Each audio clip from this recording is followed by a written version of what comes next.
liked it. May the fourth be with you. I've never heard that. Oh, wow. Wayne, you chimed up for the May the Fourth be with you. It's the first time we've heard from you since Another the Yerushalmi. Yeah. Silly chat on the radio this morning about people dressing up as CP3. Okay. All right. So we are on Yud Amid Beis in the middle of the page. And what we were talking about is this opinion that stated that a person, there was this opinion that a person should recite Kriya Shema only from the period of time from when he can Misha Yakir, which we established, at least according to the prevailing opinion, when you can distinguish between Lavan and Tcheles, between white and Tcheles, or when you can recognize your acquaintance at a distance of 4 amos, until Neitz HaChama, until sunrise. We saw a story that a man was walking with Rebbe Elazar ben Azariah and Rebbe Akiva, and this is Rebbe Yehuda, and he said, I noticed that even though the Zman had arrived, they didn't yet recite Kriya Shema because they wanted to wait a little bit later until it got close to sunrise. And as soon as sunrise came, they recited Kriya Shema. So you see, that opinion says that it's actually preferable to wait until sunrise to recite Kriya Shema. So that is discussed in the poskim, that the most optimal time to recite Kriya Shema is not to wait when the sun is up, but that's when you want to start your Shemona Esrei. That's when you want to start your Amidah, and you want to recite Kriya Shema just before sunrise. That's what we call davening kivasikim. This story does not go exactly like that because it had said that they waited until the sun was above the mountaintops. Now, let's go back to our Mishnah, because in the Mishnah we had seen that you have, according to Rebbe Yehoshua, we don't say that you're so limited in the time to recite Kriya Shema, but rather you have until the first 3 hours of the morning. There's a machlokes whether the first 3 hours of the morning is until the beginning of the third hour, or whether it's inclusive of the third hour. We paskin that it's inclusive of the third hour. So if, let's say, it never works out exactly this way, but let's say the halachic day is exactly 12 hours and sunrise is at 6 a.m. and sunset is 6 p.m. So each hour is 60 minutes. It's going to be not that way in the summer, not that way in the winter, but anyway, but on a day, let's say at the equinox. So then you have from 6 until 9, that would be the time to recite Kriya Shema. I should point out that, and that's how we paskin, during the month of May is when Zman Kriya Shema in Toronto is earliest, and you have to really be careful. Towards the end of May, mid to end of May, we start davening at 9 a.m. But Zman Kriya on Shabbos, and Zman Kriya Shema is as early, I think, as around 9:24, 9:25. Yeah. And so we instruct the people davening, the people leading the davening, to go really, really fast. Because at some point we had changed. They do at Spartak Center, the Gila Center. Oh, they told people to recite Kriya Shema beforehand. They totally missed Zman Kriya Shema. Yeah, that's the other way. Totally missed Zman Kriya Shema. Yeah, that's the other way. I was just or you recite Kriya Shema beforehand. So is it into the third hour? Is that what it is? It's inclusive of the third hour. So is that the same thing? Just by the way, by waiting 6 hours between the milk and meat, is it into the 6th hour? It's different minhagim. There's different minhagim, but the way that the Shulchan Aruch paskins, you have to wait a full 6 hours. Yeah, and those are not shows manios; those are 60-minute hours. Okay, does everybody agree? Like the Aruch Shulchan, everybody is the same. Shulchan Aruch Rav, pretty much everyone agrees to that, unless a person has a minhag to wait into the 6th hour. Can you just start a minhag on your? Nice try.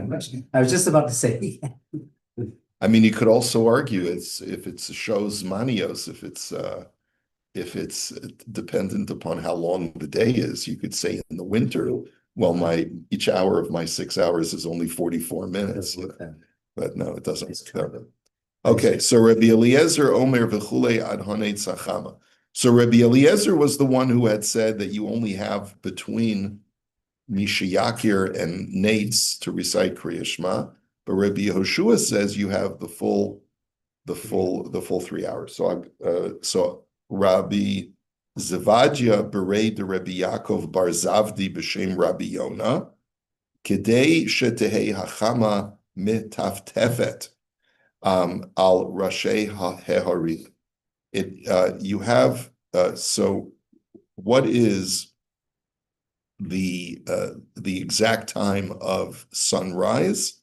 It's when the sun is mitaftefet. Its rays start to shine on the mountaintops. So the way he explains it in footnote number 7, Klomar lamrod shehachama matchila leha'ir afilu k'shiyadayin mitachad lekav ha'ofek, even though you can see the rays of the sun even while it's below the horizon, zman hanei tzachama eno ela mirega shekaraneha harishonot zorachot al haaretz umirot et rashei heharim.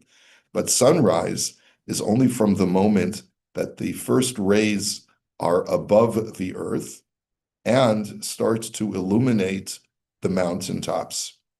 And it's not clear from this description whether that means the entire disk of the sun is above the horizon, or it seems from this description that it's just the sun has actually started to dart above the horizon, only started to dart above the horizon. That's what sunrise. I'm wondering if anyone can find out from ChatGPT, what is nautical sunrise? Is it defined as when the full sun is above the horizon, or whether it's just when the sun begins to pop its head above the horizon? So we're not talking about the rays, we're talking about the physical sun. Yeah, it seems like that's it's that the rate. It says What? when it says when it occurs when the sun is 12 degrees below the horizon in the morning, marking the point where dark horizon becomes visible at sea though the sky is still dark. 12 No, degrees below the I horizon in the think morning.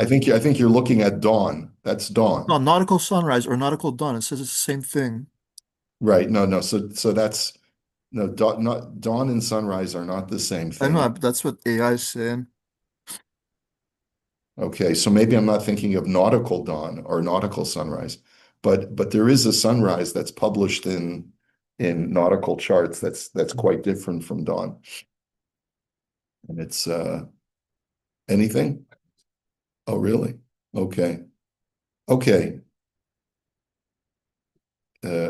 Ask ChatGPT what's the difference between dawn and sunrise. Then leave out the word nautical. Well, in English here, he says sufficient for the sun to splash its rays on the mountaintops. Yeah. So that's what we said that. Yeah. Translation. Okay. So it's the rays, not the sun. Yeah, but there has to be a portion of the sun that's already above the horizon, if I'm not mistaken, in order for the rays to actually shine on the mountaintops. Got to have a little bit So of. here's the difference Which is- between dawn is the first appearance of light in the sky before sunrise, marking the beginning of the morning twilight. Sunrise is the specific moment the top of the sun becomes visible above the horizon. The top of the sun, right? So it's not the full disk of the sun. It's just, and that's actually how it's defined by the Gemara as well. It's just the first part of the sun creeps above the horizon so that the rays actually are visible on mountaintops. So here it says when the geometric center of the sun is exactly 12 degrees below the horizon. The center. Okay. Yeah. All right. Anyway, let's continue with the Gemara. It seems like they also specified nautical twilight instead of nautical dawn or nautical sunrise. They specified nautical twilight is a more accurate term. And it's for both the night and the day. And they still say it's a 12-degree thing. Okay. Rabbi Yehoshua Omer ad shalosh shaot. So Rabbi Yehoshua says you have the first 3 hours. Rabbi Idi v'Rabbi Hamnuna v'Rav Ada bar Acha b'Shem Rav halacha k'Rabbi Yehoshua b'Shocheach. So these rabbis say that we do paskin like Rabbi Yehoshua, but only if you forgot, which seems to imply that it's like a b'di'evet. In other words, lechatchila, you should really recite Kriya Shema just as the sun is rising or right before the sunrise, right before sunrise. But if you didn't, then and you forgot, then you should recite Kriya Shema within the first 3 hours. So Rabbi Huna Amar, train Amoraim, we have 2 Amoraim who deliberated on this matter. Chad Amar b'Shocheach. One said that we only go like Rabbi Yehoshua, that you have the first 3 hours if you forgot to recite it at the right time earlier. But Megiv le Chavre, but his friend responded to him, V'chiyesh halacha b'shocheach, question mark. Can you really say that the halacha is like so-and-so only when you forget? Meaning that Rabbi Yehoshua's statement seems to be a even lechatchila statement that you have in the first 3 hours of the day to recite Kriya Shema. So how can you say the halacha is like him when he never said that word b'di'evet? So kach hi halacha, and therefore you have to conclude that the halacha is like Rabbi Yehoshua, even lechatchila. V'lama amru b'shocheach. Why then did they say that we paskin like Rabbi Yehoshua, but you should only do this when you forget? Kidei sheyehi adam mizarez ba'atzmo likrota ba'onata. That a person should encourage himself, like really push himself to read it at its proper time. It's a very subtle distinction as to what the difference between the first statement and the second statement is. But the first statement implies that lichatchila, you're absolutely obligated to recite it with sunrise. And only b'di'evet, if you forgot and you didn't, are you permitted to recite it within the first 3 hours. Is it you forgot or you're allowed to? No, only if you forgot. The second opinion is that really we paskin 100% it's lichatchila, that you can recite Kriya Shema within the first 3 hours.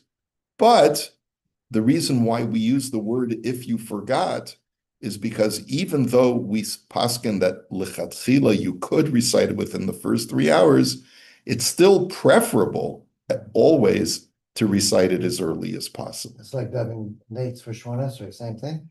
Yeah, it's a virtue. It's a virtue to daven say Kriya Shema with sunrise. It's a virtue, but it's still considered lechatchila for you to recite it within the first 3 hours. But is it usual for the Gemara to say, let's say Trey Amoraim, when really what we're trying to understand is what the Tanaim say, right? Like we start the Gemara off with the Mishnah and have all the Shitot about when Zman is, but then so why don't they just go by what the Tanaim say as opposed to what the Amoraim say? Because the Amoraim are always the arbiters of how we paskin. They and they clarify the position of the Tanaim. Okay. So practically nowadays on Shabbos morning, if we forgot or didn't do it on time, and after 9:20, whatever, is that we missed a mitzvah, or it's not a bear, we just missed a mitzvah? So that's actually the next piece of Gemara. What happens if the time of 3 hours elapses? Okay, so the Mishnah actually had said, if you go back to the where was the Mishnah? If you go back to the language of the Mishnah, what does anyone remember? Here, it's on Tesamid Beis. What did the Mishnah say? Hakorei mikan va'elach lo hifsid ka'adam shu korei b'torah. That if you read it after the time of reciting it, which according to Rabbi Yehoshua is the first 3 hours, you did not lose out at least the whole concept of reading the Torah. Now, what does that mean? So we're going to clarify what those words mean. So before we get to that, we're going to see this discussion But just to answer your question, Hal, you lost out on the mitzvah of Kriya Shema. But the Mishnah says you should still recite Kriya Shema because there's a virtue to daily accept the yoke of heaven upon yourself every morning. Technically, you lost out on the time-bound commandment of uvekumecha, that whenever you wake up, you have to recite Kriya Shema. You lost out on that mitzvah. But what you didn't lose out is that there's a virtue of thinking about accepting the yoke of heaven upon yourself every single day. So that you do. Well, what if you wake up later? Like, if the mitzvah is when you wake up, then wouldn't you still get the That's a really mitzvah? good question, you know?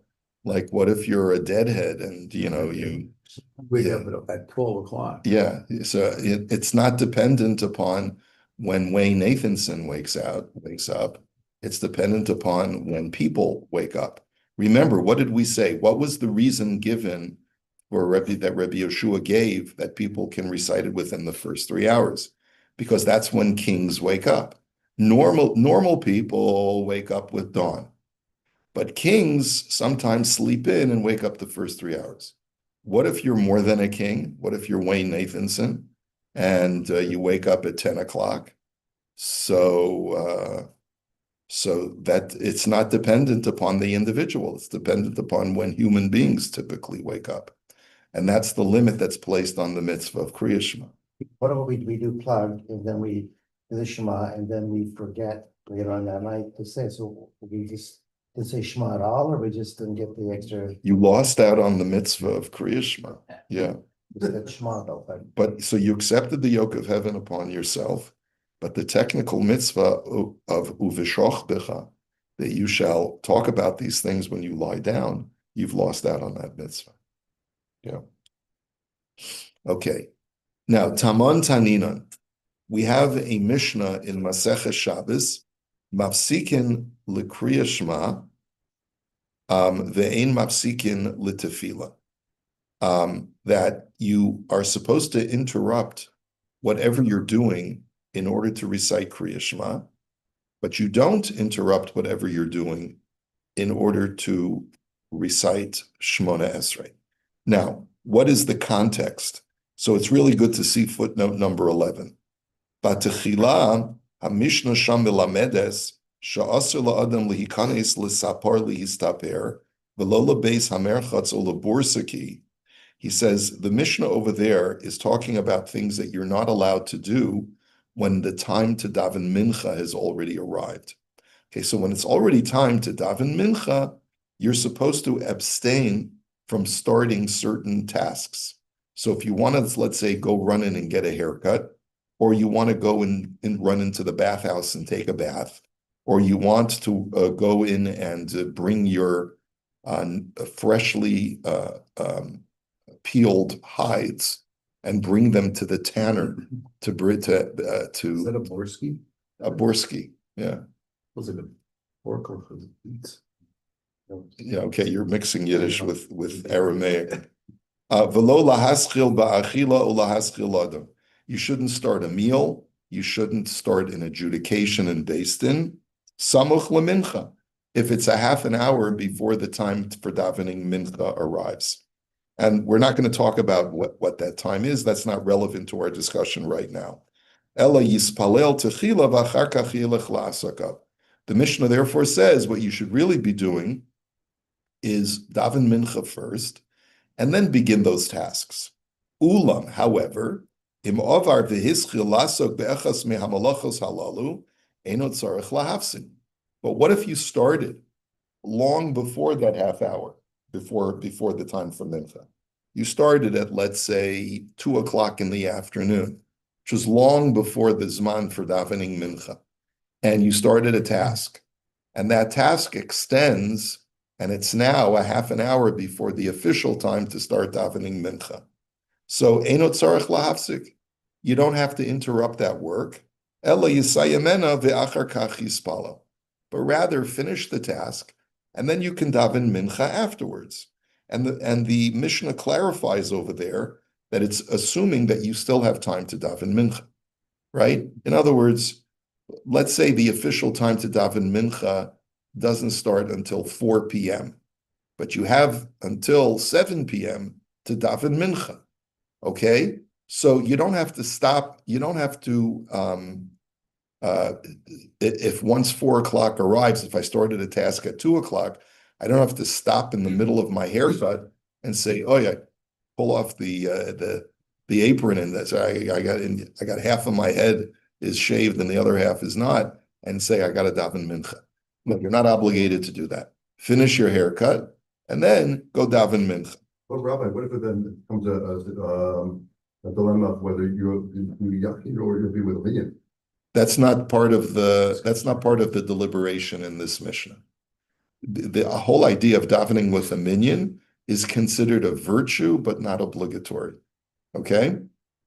So certainly, if you're in the middle of a haircut and you hear that they need a minion, say, Rabbi Sai, I got to finish my haircut. Okay? HaMishnah misayemes beketa hamuvakan. So now the Mishnah that is being cited, we're coming into the middle of now. Mafsikin l'kriya shema ve'in mafsikin l'tefillah. That's all when it comes to davening. But when it comes to reciting Kriya Shema, let's say in the morning or in the evening, we have to drop everything we're doing in order to recite Kriya Shema. Once the Zman of Kriya Shema has arrived, we have to drop everything that we're doing, but we don't stop to daven the Amidah. Klomar din Kriya Shema shoneh midin hatfila. That is to say that the law of Kriya Shema is different from the law of tefillah, of Amidah. She'im hischel lasok be'echas mehamalacha shenizkaru samach lizman Kriya Shema, that if a person started one of these tasks before the Zman of Kriya Shema arrived, azai afilu im yochel l'saimis malachto, kodem she'yavor Zman Kriya Shema, tzarech lahafsik miyad v'likro es Shema. You nonetheless, even though I started my task long before the Zman Kriya Shema arrived, I nonetheless have to drop whatever I'm doing in order to recite Kriya Shema once the Zman Kriya Shema has arrived. So is that because it's midiraisa and tefillah is not? Well, that's what the Gemara is going to discuss. Why is Kriya Shema different from Amidah? The yochel l'sayim es malachto kodem sheyavor zman kriyasa, provided that I can finish the work, the task that I'm doing before the Zman of Kriya Shema will elapse. Rashai l'sayim es malachto ve'achar kach likro es Shema. Now, he said, oh, sorry, aval im hischel beheter. But if I started my task long before the Zman Kriya Shema arrived, so in other words, what the Mishnah is saying is, b'di'eved, if you started your task before the Zman of the Amidah arrived, and you didn't start at 2 o'clock. The Zman of Mincha, let's say, is at 4 p.m. And you started your task, let's say, at 3:45. So you don't have to drop everything you're doing. Lichatchila, you're not allowed to begin a task. But if you began your task, you're not obligated to drop everything, finish your task, and then go ahead and daven mincha. But when it comes to Kriya Shema, if let's say the Zman of Kriya Shema is 6 a.m. and you started your task at 5:45, then drop everything you're doing and recite Kriya Shema.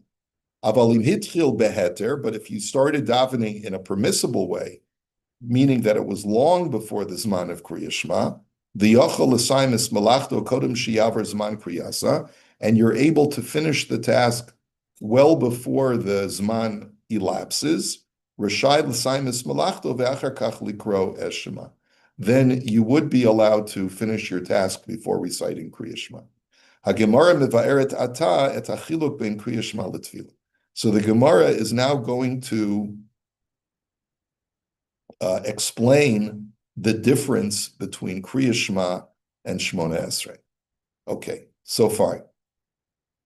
So now let's take a look at the difference. The Gemara is now going to bring 3 reasons why Kriya Shema we're more machmir than we are for the Amidah.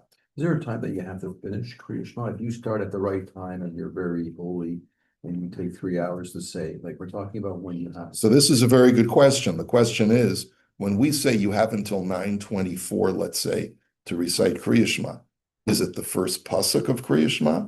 Is it the first paragraph of Kriya Shema? Or is it all three paragraphs of Kriya Shema? So the poskim deliberate. They say that this paragraph 2 and paragraph 3 of Kriya Shema are certainly not midioraisa. The question is it only the first pasuk of Kriya Shema that's deoraisa, or is it the whole first paragraph of Kriya Shema that's deoraisa? As we're going to see from the Gemara here, it seems that the Gemara's position is it's only the first pasuk. But there are those who say Just the Shema or Ma Yisrael Hashem Elokeinu Hashem Echad. Yeah, but there are poskim that suggest that it's inclusive of Baruch Shem and then the whole first paragraph of Shema. Okay, so let's see. So what are the reasons why we're more machmir for Kriya Shema? That we tell you that if you started mamish right before it was the Zman of Shema, what you weren't supposed to, you have to drop everything once the Zman arrives. Amar Rabbi Acha, Kriya Shema devar Torah, tefillah ena devar Torah. So reason number one is because Kriya Shema is a biblical commandment, and the Amida is not a biblical commandment. Now, that's a startling statement, that there's no biblical commandment to pray. It's interesting because the Ramban and the Rambam have this big machlokes as to whether prayer is a biblical commandment on a daily basis or not. So it seems from this Yerushalmi that the Yerushalmi is siding with the Ramban, at least according to this reason, that daily prayer is not a biblical commandment. Now, what's the basis of the machlokes? I once gave a long shir about this, which I don't remember anymore, just a few years ago, but I still don't remember it. But essentially, the machlokes is, how do you understand the following pasuk? The pasuk says, "Ula avdo b'chol levavchem." That this, we say in the Shema that you have to serve the Lord with all your heart. So the Rambam says, quoting the Gemara, Ezahi avodah shebalev, what is considered to be serving God with your heart? Zut tefillah, this is prayer. The Rambam therefore derives from that statement in the Gemara that prayer is a biblical obligation on a daily basis, to turn towards God and ask Him for your needs. And so, but the Ramban says, no, that's only a rabbinic commandment. But biblically, you only have to call out to God in times of distress. You do not have to call out to God on a daily basis. Biblically, it's only a rabbinic law. Okay? Does this have ramifications? Potentially, but generally speaking, we paskin like the Rambam on this issue. Now, but according to this first reason, Kriya Shema is a biblical commandment, Amida is only rabbinic, and that's why, even though you started when you weren't supposed to start your task, but you don't have to drop everything for the Amidah, you only have to drop everything for Kriya Shema. What if you're faced with two competing mitzvot? Like it's right before the time you can do Shema, or it's like a base mitzvah situation. Right. Which takes the excellent question, but it depends on the mitzvah. So when it comes to Meis mitzvah, that's the most important, and that takes priority over everything. Right. That trumps everything. That trumps everything. But there are mitzvot that are not what are called zmanam ovrot, which means that they are not time related. So for example, I may have a mitzvah to, let's say, honor my parents. And my parent wants me to take them to the supermarket today. I can't say that I'm absolved from the mitzvah of Kriya Shema because that's not time bound. I can say, Mom, I'll pick you up at 9 a.m. And even though she may want to go a little bit earlier, I can say, I'm going to recite Kriya Shema and then I'll come and pick you up. Okay, so it all depends on the mitzvah. So that's answer number one. We'll continue with the other two answers, Amir Tzashem, tomorrow. Have a great day, everyone.